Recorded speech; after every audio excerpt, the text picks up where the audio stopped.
Welcome to On the Record, stories of strength and survival with our host Linda Crockett from the Canadian Institute of Workplace Harassment and Violence, providing services to clients with dignity, inclusion, and integrity using evidence-based practices and approaches with openness and transparency.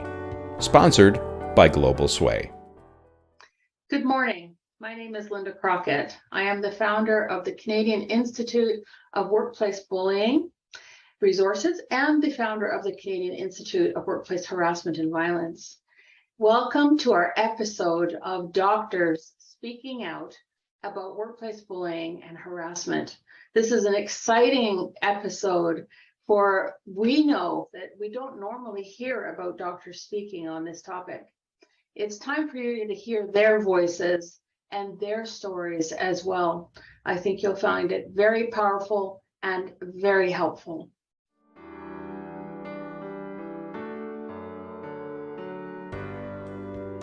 Hi, I'm Kellie Stecher. I'm a physician, OBGYN in the US, in Minnesota. And I think everyone knows that the culture of medicine is one of silence, right? So we often suffer from harassment, discrimination, even assault in the workplace, and have no recourse. And the fear is that if we report the bullying or the harassment or other things, then we will be retaliated against, which is exactly what happens to many people. So in my career, just like probably most other careers, we've seen these things happen in med school and residency, and we try to kind of sweep it under the rug, and we try to not say anything because we're worried that we're potentially going to be a target. And when I went through training, I tried to stow these things away so that hopefully one day when I have my real job, right, we can try to fix these things. And so when I got out into the real world, you hope that everyone has the same philosophy. And I think when you graduate residency and you start your career, you really have kind of these rose-colored glasses that every physician is going to be the same, that we're all here for the patients, that we're all going to support each other. And that's really, it's a cute and really naive thing, and we just don't realize kind of the real world implications of that. And so as I was going through my career, I had a patient reveal to me and make an allegation that another physician had assaulted her. And when we have an allegation of an assault, it is our not only legal duty, but our ethical duty to report this so that it can be evaluated. And what happened was I was told to not report the sexual assault by my employer. And so as you can imagine, when you then are going against what your employer wants you to do, that's going to create a little bit of chaos in the workplace. So when I had this allegation happen, I went through the normal chain of command. I went through management because I was so worried I wasn't going to be doing the right thing. And that was also going to be getting me in trouble, because we all have that lovely a little piece of anxiety that we're not going to do the right thing by everybody. And so when I reached out to them, they specifically said that they had handled similar situations before, and I was not to report it. And so the first thought I had was, wow, like, how many situations has this individual handled with other physicians in the workplace?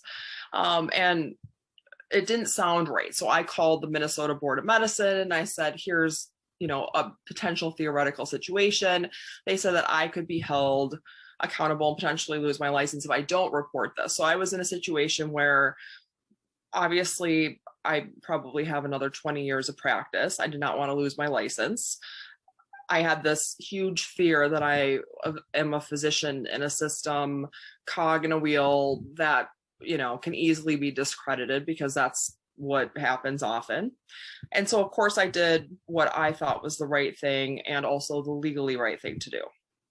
So from that point on, I actually paid my own legal fees. I had to talk with the district attorney's office because the accusation had some credibility to it. And eventually the higher ups, right, because that's all a hierarchy, found out what happened, and I was partially reimbursed for my legal fees. My boss was told to apologize to me, and instead of apologizing, he called and essentially gaslighted me for about a half an hour. And still, despite everything, was trying to say that I didn't actually need to report this allegation. He got probably a slap on the wrist by his boss. And it was at that point where I started being singled out pretty regularly. And I was so miserable and fearful of the next essentially attack on my character, my integrity, my work ethic from this individual who had power over me, that I just, like, I would cry when my alarm went off, right? Sorry. It was really traumatic. And for someone to try to do the right thing for their patients and be retaliated against for that reason is really, it's really challenging.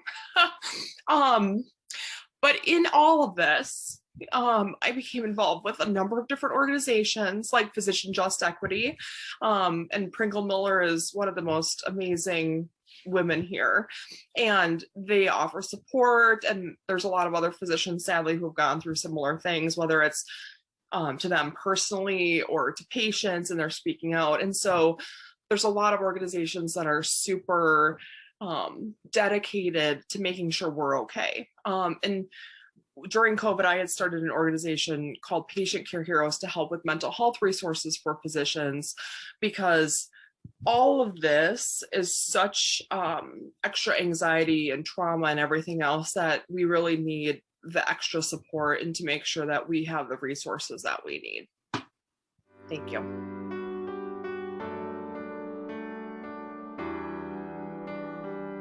I'm a board certified primary care physician. I currently reside in Little Rock, Arkansas. I came to the US from Nigeria to further my medical career. So I'm what you would call an IMG, or international medical graduate. So it did take me a while to transition, just with everything going on, family, the boards. So when I finally got into a program, I went in with a high degree of anxiety, and that anxiety initially affected my performance in residency. And so as a result of this anxiety, I was struggling to adapt at every level. And I had this fantasy notion that all my superiors were there to offer a helping hand, but sadly, I was wrong. I encountered my bully in my first year of residency. My first month, actually. He was a third-year resident, and never having experienced anything as regards to bullying, you know, whether it was in grade school or high school. This was so new to me that it almost broke me. You know, it started with verbal harassment and name calling, where he had informed the other residents that I was too stupid for him to work with, and he could not be bothered by me. And then he made this pretty obvious, you know, when in our interactions, he would deliberately ignore me. When I would ask questions, when we were on call together and physically in the same room, he would rather send me an email about a patient than communicate verbally with me. And so when I noticed this, I kept asking, you know, what did I do? You know, so I went to meet the then chief resident, who I thought I should talk to ask her, what did I do? Tell me what I did to this individual so that I can fix it. You know, if there was an encounter I wasn't aware of, I need to apologize for. And she just told me that her upper level treated her wrong, so I should just deal with it until he goes. She never did anything else. And being a first-year resident, an IMG especially, I didn't know what to do from there. I didn't want to ruffle any feathers. I was just grateful that I got a spot in residency, so I wasn't looking to cause any trouble. So I just was quiet about it. You know, I remember trying to be nice to him, thinking that maybe if I'm nice, he would change his behavior towards me, but sadly made it worse. Part of me felt that because I was struggling so much in my training, that maybe I deserved it. And with everything going on, coupled with the anxiety, then I spiraled into depression. And I remember if I entered a room and he was there, I really would not be able to function. You know, I just couldn't function. And there were many days I would go home in tears, wishing I didn't have to wake up the next morning. And there were times I would be driving to work that I would ask myself, what would it just be if I let go of the steering wheel and just not show up? I mean, I didn't know what would happen after that, but I just didn't want to show up. There were many days I would go home crying to my husband, to my mom. I would call my mom back then and tell her, like, Mom, I have an enemy at work, but I don't know what I did. And she kept encouraging me. My husband kept encouraging me, like, don't quit, you know, and we kept praying about it. So I just kept doing my best to persevere, even through everything that he put me through. And just to show that it wasn't in my head, you know, I wasn't just imagining this. I had, the day I was on call with him, I had the then chief resident call me and ask me, oh, would you rather do a call with me instead of him? But I wasn't sure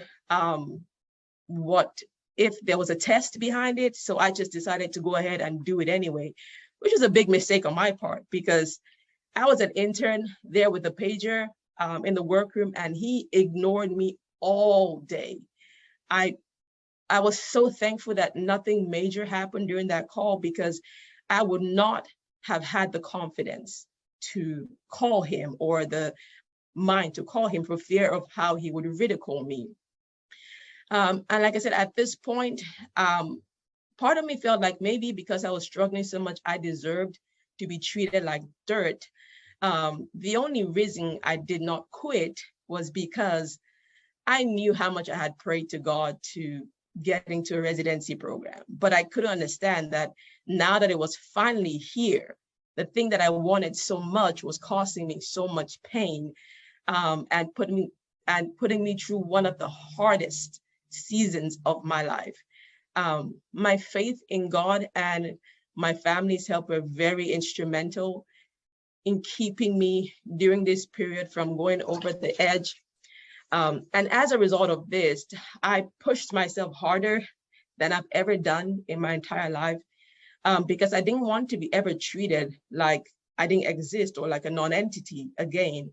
And through divine intervention, because that's what I would call it, I finally found my voice, which he had tried so hard to rob me of. When I was awarded at that time, I got an award in recognition for getting the highest score in the then PG1 in training exam. And so suddenly it was like, okay, everyone that he had tried to talk to about me and were feeding off on his remarks about me that I was too stupid, suddenly took a step back and was like, oh, she's probably not so stupid, you know, for this to happen. And now it was pats on the back, you know, telling me that I had found my footing and established my place in the program as someone to be acknowledged. But little did they know how close I was to falling off the edge. And finally, I felt like I could breathe, you know, and then he left. And so the environment became less toxic. And I had to then put on this posture of confidence, you know, so that no one would ever treat me that way again. Seeing me then, no one would have ever imagined what I had to go through to get there. And as I started to talk to other residents, I discovered that I wasn't alone. Not just IMGs, but also some American trained graduates whose stories of bullying were actually even worse than mine. And so I asked myself, you know, what can I do on my part to make sure that no physician would ever have to go through this again? And so, you know, I wondered, you know, I pondered on what did I want to be done for me when I felt like I couldn't talk, when I felt like I deserved it, when I felt like I was so alone.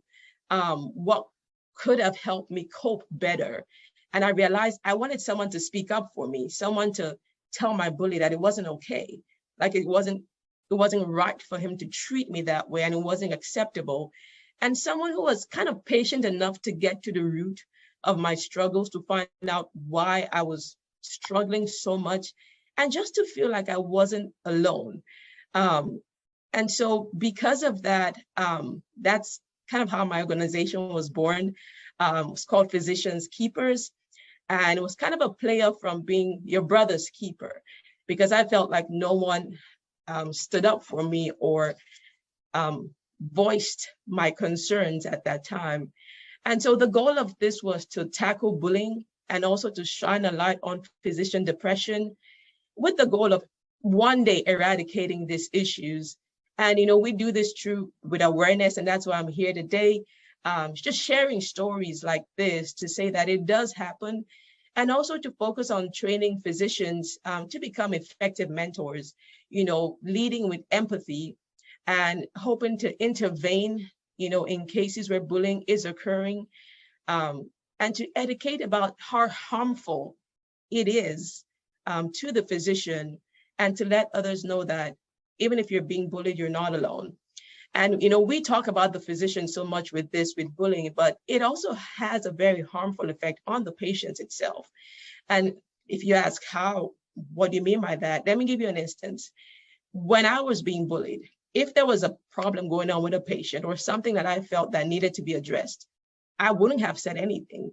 I would have just have been quiet about it because of the toxic environment that I was in. And how would that have helped the patient? Because I could have missed out a very vital part of the patient's care. So it does affect patients in the long run. As regards to the role of mentoring, there's a famous quote by Douglas M. Lawson. He said, "We exist temporarily through what we take, but we live through what we give." Mentoring is something that's not taught in training, and it is such an important part of imparting knowledge. It's not enough to share knowledge, but how you do it is equally as important in my book. It should be done in a way that uplifts and inspires, and not in a way that breaks the human spirit in the process of doing so. And I believe that you will get more out of people when you believe in their potential, and that is the message I want to spread. Many physicians have no idea to how to function as mentors. A mentor looks beyond the flaws and imperfections of others and pushes them beyond limits they thought were impossible to them. And I know that successful training has never been accomplished in an environment of humiliation or intimidation. And through my battle with depression, what would have surprised anyone that was looking on the outside was that I was surrounded by 20 plus doctors. I'm in a residency training program, yet none of them could figure out what I was dealing with. They just said, "Oh, well, it's part of the stress of the job. She's a first-year resident." And I was so afraid to tell them that, look, I was battling with anxiety, battling with depression, because my thought was, maybe they would think it's a mistake that they hired me in the first place and would be thinking of replacing me, or that I couldn't cope with what the job brought. So I kept quiet about it. And like I said, by the grace of God, I was able to overcome that when the environment changed for me and through divine intervention. And I want to be able to bring this discussion to the table because I know how close I was to becoming a suicide statistic. And even as a physician, when I was depressed, I didn't even know. I didn't even recognize the signs initially. I just know I didn't want to eat. I was losing weight. I didn't want to wake up in the morning. I didn't want to do anything. And I didn't recognize the signs in myself. So these things are there. Physicians are not superheroes. We go through things that everyone goes through, and we have to learn how to be there for each other. Because of how stressful the job is, we tend to get isolated. And I'm hoping that through my organization, Physicians Keepers, we can normalize these discussions about mental health, depression, anxiety, and break down these walls of stigma. The statistics show that a doctor a day in the United States commits suicide, and that is an alarming number. And I'm hoping that through conversations like this, being open about this, we can finally bring this to light and remove the shame and the stigma that comes with it. So thank you.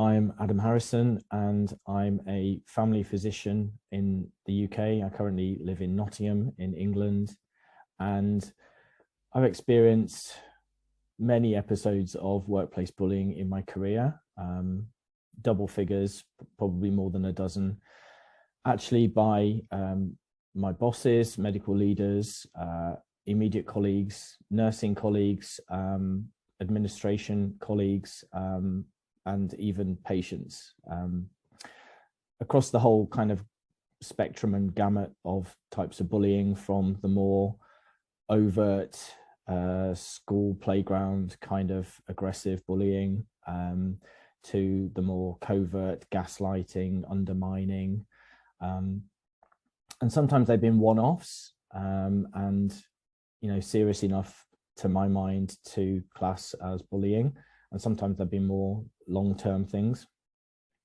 I'm going to talk about a couple of the more prominent episodes that I remember because they had the biggest impact on me. And so first was an example of one of those one-off, very aggressive school playground type situations. And actually it was from a boss of mine, a medical leader. I was a junior resident in cardiac surgery, and he was a British-born Asian attending. And the reason I talk about an ethnicity, and I mentioned it in the other one as well, is that obviously the classical bully is the kind of white middle-aged male, and the classical victim is a woman, perhaps a woman of color, someone with a disability, someone gay sexuality or transgender or something like that. And I think what really strikes me is that if someone with my white male privilege can experience these things, then I shudder to think how much my colleagues who are people of color and who are homosexuals and have disability and so on are experiencing it way, way, way more than what I did. So, but the first incident was a real kind of public dressing down. The attending was new to the unit, and I think, as with most new leaders, comes in wanting to lay down the law, flex their muscles, say this is the way I like things done and this is how I want things doing, and had an anticoagulation regimen that was different from the rest of the unit. And I had been away when he explained it to the other junior residents in the team. And so when I was writing up the drug chart for the patient who he did a valve replacement on, I did it according to the unit's regimen rather than his. And we were rounding, and there was him, and there was all of us there were about 12 of us in the group on the round, including people of my grade, more senior residents, senior nurses, nursing students. And then we were in a bay on the ward of 4 patients. And he picked up the drug chart to make sure that the warfarin was being given to the patient and so on. And he looked at it, and obviously it wasn't written, dosed and prescribed in the way that he wanted it done, because I'd missed his little talk. And he, in front of everyone, you could almost see the eyelids twitching and the veins throbbing on the forehead. He was getting kind of visibly very angry.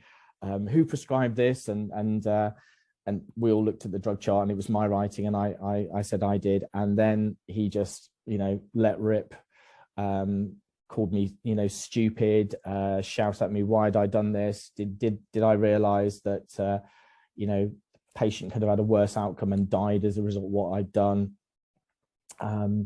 Which again was in front of the patient. Let's not forget, so zero emotional regulation from this person.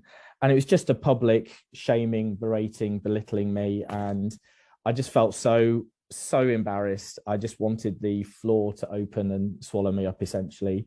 I was angry because it was very unfair. I hadn't been around for his teaching.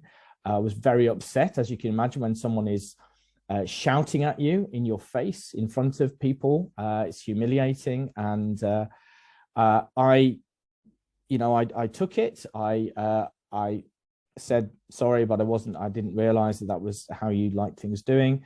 And I walked off the ward. And the way I dealt with it, in many ways, I was extremely lucky, because we lived in hospital accommodation, my now wife and I, and she happened to be at home, and she just bolstered my confidence, and she kind of made me, realize that I wasn't in the wrong. And she said, you need to go and speak with him. And this is what I did. I actually kind of girded my loins, and I went and knocked on his office door, and I sort of explained the situation to him, and how I felt, and the kind of outcome of that, and how that made me not want to work in that unit anymore and work with him. And actually, to his credit, he apologized, but that is not a common situation in my experience. The other situation I wanted to talk about was more of an insidious kind of covert situation, where I worked for 3 attendings in breast and general surgery, and 2 of the attendings for some reason took against me. One was actually an IMG, a female Pakistani trained attending, and one was a white British male attending. And essentially, for some reason, I'm not sure why they took against me, but they used the interns as spies to basically kind of monitor my work. And when they got what they wanted, I was very junior. This was like, first year of surgical residency. And I had never really been responsible for junior doctors more junior than me before. These were interns, and I was their supervisor, if you like. Never been in that kind of leadership role before. And I made lots of mistakes. We're not trained how to be leaders at medical school. And anyway, when they got what they wanted, they summoned me to their office, and the 3 attendings, one of whom was friendly with me, sat there, and basically they produced this dossier, and then there was like a panel type inquisition. Thankfully, the attending who was friendly with me was keeping them in check. It was a bit like a good cop and bad cop situation, or bad cops. I obviously, all of this work over monitoring, and I'd had, restriction of training opportunities through this post as well. All of this kind of came out and hit me. They presented me with about 15 things they weren't happy with. They hadn't kind of ever mentioned them before. And I basically, just through sheer anger, frustration, sadness, I just started crying, like weeping, right there in front of these people, which made it even more embarrassing and humiliating for me. But my lesson from that is that, thank God, one of the attendings was my ally, and I could turn to him. And afterwards, he came to me and he said, "I'm sorry you had to go through all of that," and I would suggest that you always, look for someone within a department that you can sort of turn to, someone who's senior, who can look out for you and look after you. Essentially, as a result of my experiences, and when I was, we were recently in Australia and New Zealand, and I was tutoring Indigenous medical students in the Northern Territory, and 2 of them came to me out of about 5 or 6 that I tutored, and told me that they were being bullied one by a senior resident and one by an attending. And these were just junior medical students, who should have been fostered and nurtured and experienced that duty of care that these senior medical colleagues should have displayed to them. But they were being bullied, and it kind of made all of my experiences come flooding back. And I was glad that they could come to me and that I could empathize with them and talk to them about my experiences. But as a result, I remember, subsequent to these events, losing my self-confidence. I felt very worthless at times. I had imposter syndrome. I felt very disempowered. I felt like any power that I had been taken away from me. And now it's basically my mission, really, and I'm living my mission now, thankfully, to coach individual physicians to restore and reinforce their confidence, turn their negative mindsets and limiting beliefs around, so they can actually restart thriving at both work and in their personal lives. And, you know, as part of that, I've created a Facebook group that doctors can join for confidence and mindset coaching. It's a free group to join. And I have a podcast called Inspiring Women Leaders, which because of for me, the flip side of being a victim of workplace bullying is the poor leadership in these organizations, that I had been on. I'd experienced and worked with some just phenomenal female leaders. Of all the leaders that I'd worked with, it was the women who were the most inspiring, incredible, impressive. And so impressive. So I created a podcast called Inspiring Women Leaders that I hope helps people see how leadership could and should be, and helps turn the tide from a sort of top-down approach, so that junior doctors now can listen to this podcast and look at these people and think this is how it can be, and eventually through time, workplace bullying will hopefully be eradicated, and that's what we're all aiming to do here. So I thank you for this opportunity, for giving me to talk. Thank you.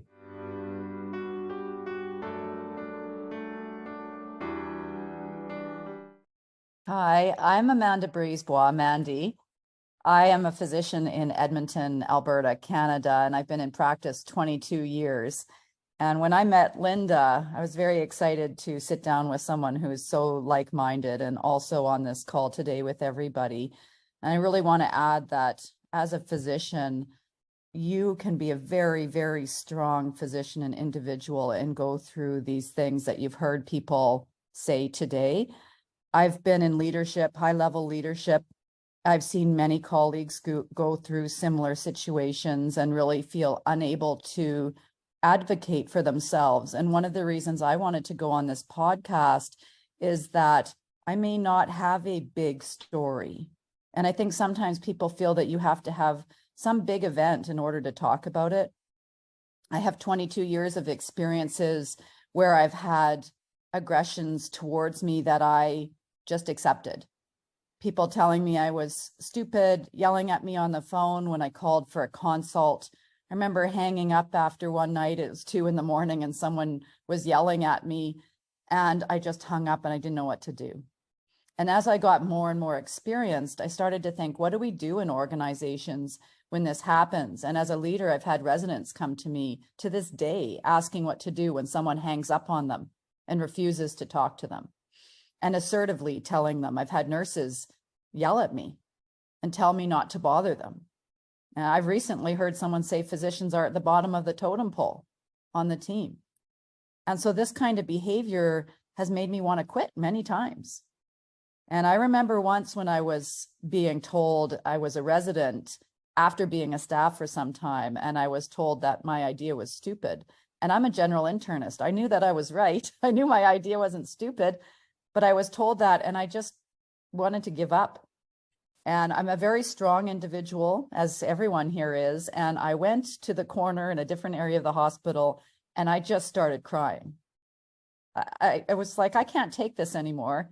This abuse and not listening to me and really not hearing my voice. I'm fine being wrong. If someone wants to talk to me about what my opinion is, please talk to me, but talk to me in a kind and compassionate manner. And so I started doing more and more work on coaching, wellness coaching, and executive coaching. And I've really started to turn the corner with what we need to do. And this is one of the reasons I wanted to come on here, is because we get this behavior towards us. I never defended myself. And by defended, I mean having an open conversation about what that meant to me in the moment. I've tried to help physicians through evaluations where it says, you were very assertive or too aggressive, and they don't know what it means. And they can't action on it because they have no idea what that means. And many of you have probably heard of the 738, I think it's 55 rule. And that means that only 7% of what people perceive from us is the words.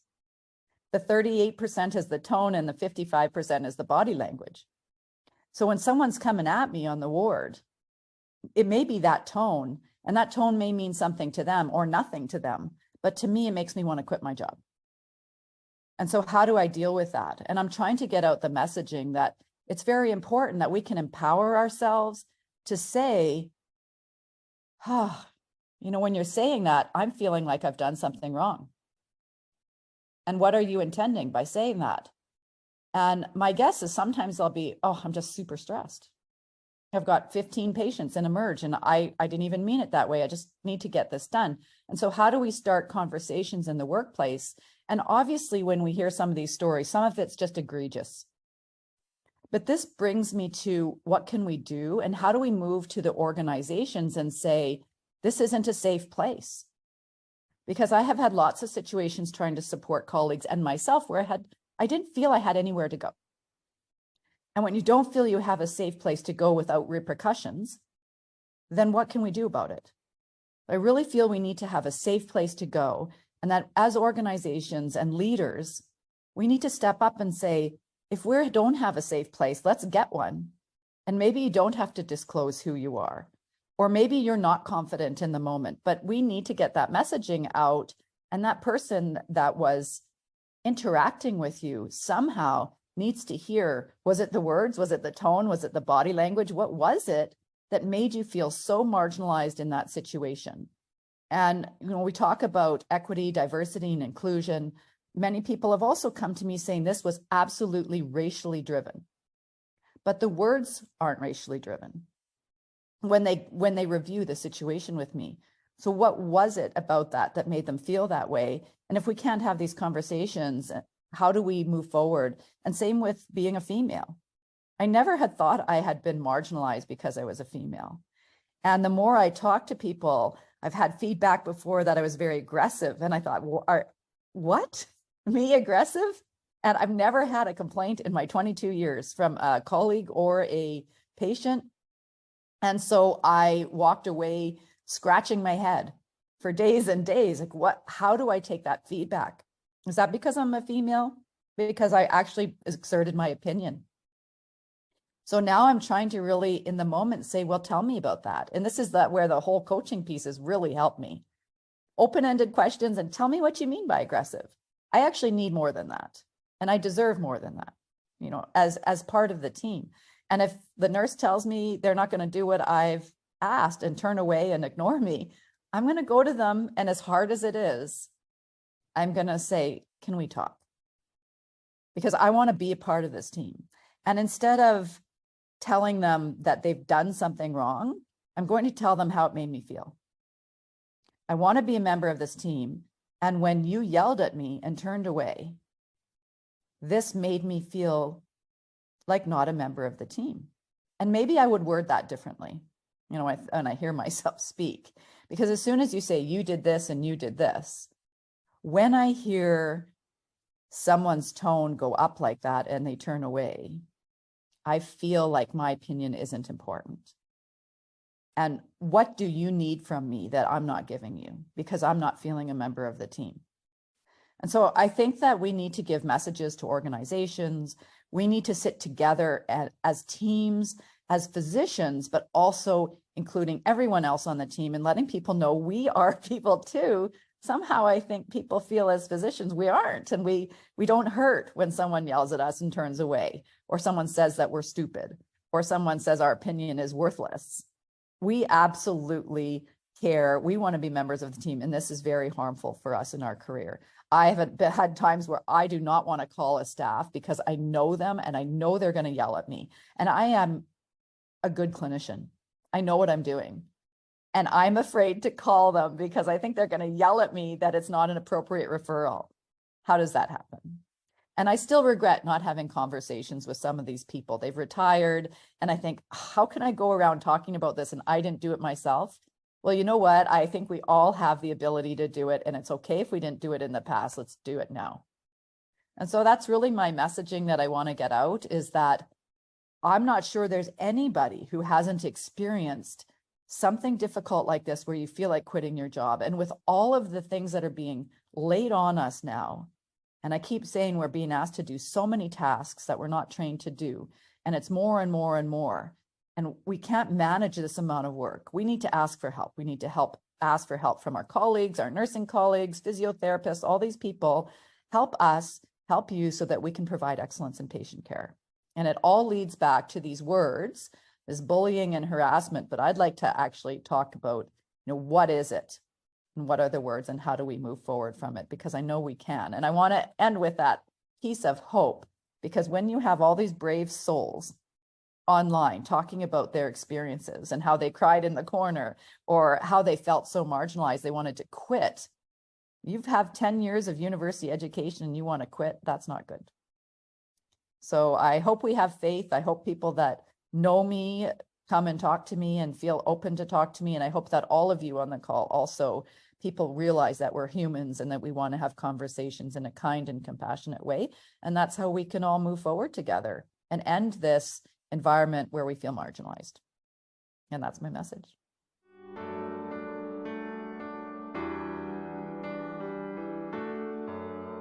Well, you've heard the stories of 4 doctors and you've heard the truth, the human experience. I am almost stuck for words. There's just so much. I mean, how do you respond to so much information that touches all of us?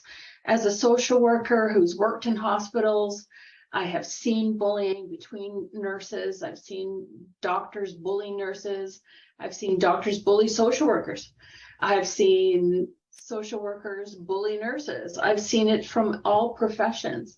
I can speak as a patient who's been bullied by nurses, who's been bullied by doctors, but we've never seen 4 doctors come out and talk what happens for them. And this is such an important voice. We are working in a high-risk culture. Those of us in healthcare, those of us in human services, we're high risk because of the high level of crisis, the high level of stress, do more with less, high expectations. And we need to, like you said, Mandy, we need to stop it. We need to change it. I am so honored to know all of you and to hear your stories, your vulnerability. You truly share the human experience of this. The impact is not just on us as professionals, it's on our colleagues, it's on the work environment, it's on the patients, but we also take it home and our spouses are impacted by it. I know that mine was up to 3 in the morning with me as I was crying and stressed about going to work the next day. Our children are impacted. They're watching us shrink before their eyes.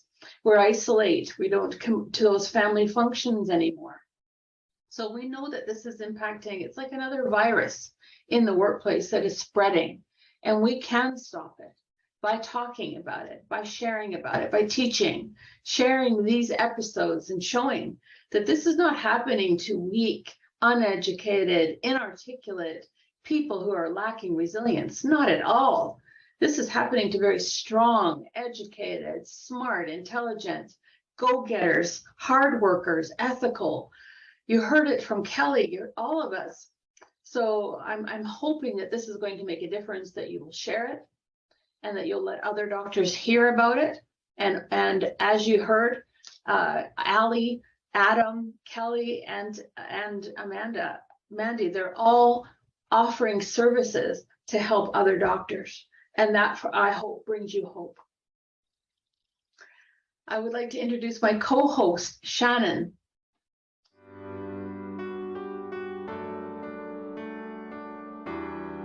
So I'm Shannon, and I became a registered nurse later in life as a mature student. And next year would have been 30 years in nursing. And I worked in high acuity environments in primary care or a tertiary care center in my home province in neurosurgery and intensive care, and witnessed bullying the likes of I've never seen among a variety of individuals. My experience was with nurses and with physicians. And then after a couple of critical incidents in my workplace, after 9 years of being there, enough was enough. And I moved to the community and thought this would be a safer environment, and joke was on me. Anyway, fast forward years. My greatest concern, I was so inspired by your stories and heartbroken to hear them. my greatest concern is the common thread through all of this is patient care, the impact on patient care, the impact on our loved ones when individuals can't have a conversation with one another, when whatever the factors are that are contributing to that breakdown in that team, because every member of that team is equally important. I certainly could not have gotten my job done or done well without the support of the larger team. I'm not nursing any longer. I'm now retired.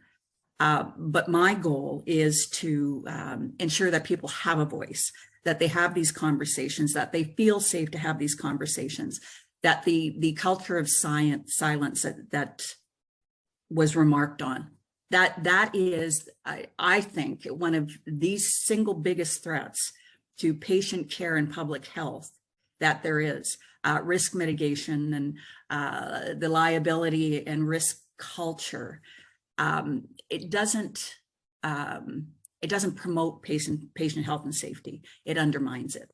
And if a health professional feels afraid to speak out or to speak to one another, or because they'll be attacked or undermined or belittled or shamed, there's no place for that in healthcare. So thank you all for your courage and for speaking up, and for you will have inspired others to do exactly the same thing, and we're very grateful to you all.